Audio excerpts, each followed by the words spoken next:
Gênesis. Bereshit. Capítulo 21.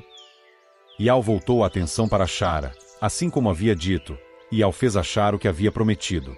Então Chara ficou grávida e deu um filho a Abraão, na velhice dele, na época que o Criador havia prometido. Abraão deu o nome de Ialza ao seu filho recém-nascido, que Chara lhe deu.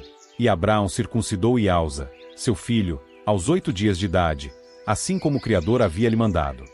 Abraão tinha 100 anos de idade quando se tornou pai de Ialza, seu filho. Chara disse então: O Criador me deu motivo para rir. Todo aquele que souber disso rirá comigo. E acrescentou: Quem poderia ter dito a Abraão: Chara certamente amamentará filhos.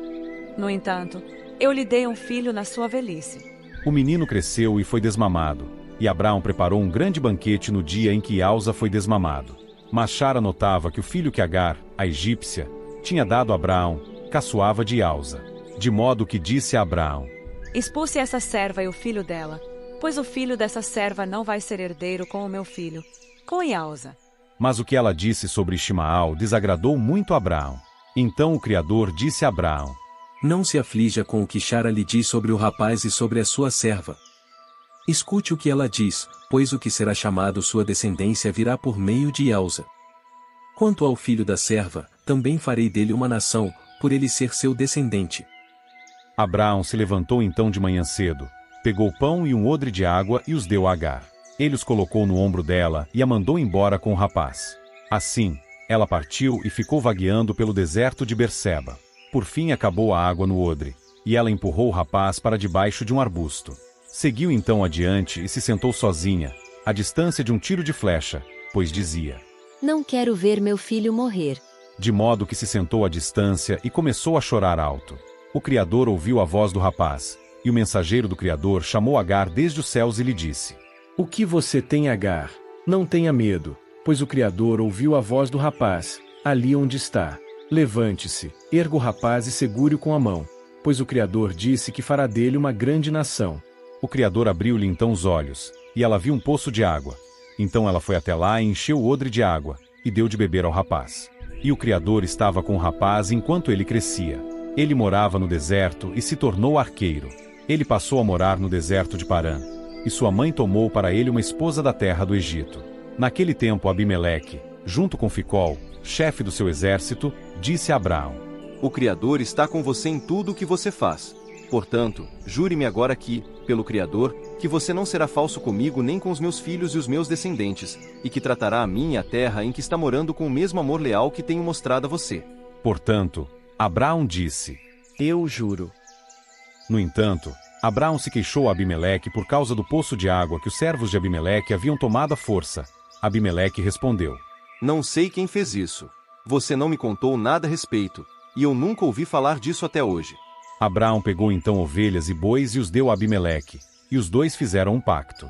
Quando Abraão pôs à parte 7 cordeiras do rebanho, Abimeleque perguntou a Abraão: Por que você pôs à parte essas 7 cordeiras? Ele respondeu então: O amo aceitará da minha mão as 7 cordeiras como testemunho de que eu cavei este poço. É por isso que ele chamou aquele lugar de Berseba, porque ambos fizeram ali um juramento. Assim eles fizeram um pacto em Berseba, e depois Abimeleque e Ficol, chefe do seu exército, voltaram para a terra dos filisteus. Depois disso Abraão plantou uma tamargueira em Berseba e invocou ali o nome de Ial, o Criador eterno. E Abraão ficou na terra dos filisteus por muito tempo. Gênesis. Bereshit. Capítulo 22. Depois disso, o verdadeiro Criador pôs Abraão à prova e lhe disse: Abraão. Abraão respondeu: Aqui estou. Então o Criador disse: Por favor, pegue o seu filho, seu único filho, a quem você tanto ama, Ialza, vá à terra de Moriá e ofereça-o ali como oferta queimada num dos montes que lhe indicarei. Assim, Abraão se levantou de manhã cedo, selou seu jumento e levou consigo 2 dos seus servos e seu filho Ialza. Rachou lenha para a oferta queimada e depois partiu para o lugar que o verdadeiro Criador lhe indicou. E no terceiro dia Abraão levantou os olhos e viu o lugar à distância. Abraão disse então aos seus servos: Fiquem aqui com o jumento enquanto eu e o rapaz vamos até lá para adorar, depois retornaremos a vocês. Abraão pegou a lenha da oferta queimada e a pôs sobre os ombros de Ialza, seu filho. Depois pegou o fogo e a faca, e os dois seguiram juntos. Então Ialza disse a Abraão, seu pai. Pai. Ele respondeu. Sim, meu filho. E ele continuou. Aqui estão o fogo e a lenha, mas onde está a ovelha para a oferta queimada? Então Abraão respondeu. Meu filho, o próprio Criador providenciará a ovelha para a oferta queimada. E os dois prosseguiram, andando juntos.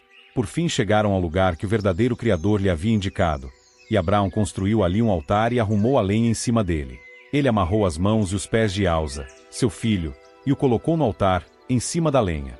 Abraão estendeu então a mão e pegou a faca para matar seu filho. Mas o mensageiro de Ial chamou desde os céus e disse. Abraão, Abraão. E ele respondeu. Aqui estou. Então o mensageiro disse. Não fira o rapaz e não lhe faça absolutamente nada, pois agora eu sei que você teme o Criador, porque não negou o seu filho, seu único filho. Com isso, Abraão levantou os olhos e viu ali perto um carneiro preso pelos chifres numa moita. De modo que Abraão foi até lá, pegou o carneiro e o ofereceu como oferta queimada em lugar de seu filho. E Abraão deu àquele lugar o nome de Ial-Iré. É por isso que ainda se diz hoje. No monte de Ial se providenciará. E o mensageiro de Ial chamou Abraão pela segunda vez, desde os céus, e disse. Juro por mim mesmo, que visto que você fez isso e não me negou seu filho, seu único filho, certamente abençoarei você e certamente multiplicarei o seu descendente como as estrelas dos céus e como os grãos de areia à beira do mar, e o seu descendente tomará posse do portão dos inimigos dele. E todas as nações da terra obterão para si uma bênção por meio do seu descendente, porque você escutou a minha voz. Abraão voltou então aos seus servos, e eles foram embora juntos para Berseba, e Abraão continuou morando em Berseba. Depois disso, Abraão recebeu a notícia. Milca também deu filhos ao seu irmão Naor. Uz, o primogênito, Buz, irmão deste, Quimuel, pai de Arã, Quezede, Azo, Pildas, Gidlaf e Betuel. Betuel tornou-se pai de Rebeca. Milca deu esses 8 filhos a Naor, irmão de Abraão. A concubina dele, que se chamava Reumá, também teve filhos, Tebá, Gaã, Taás e Maacá.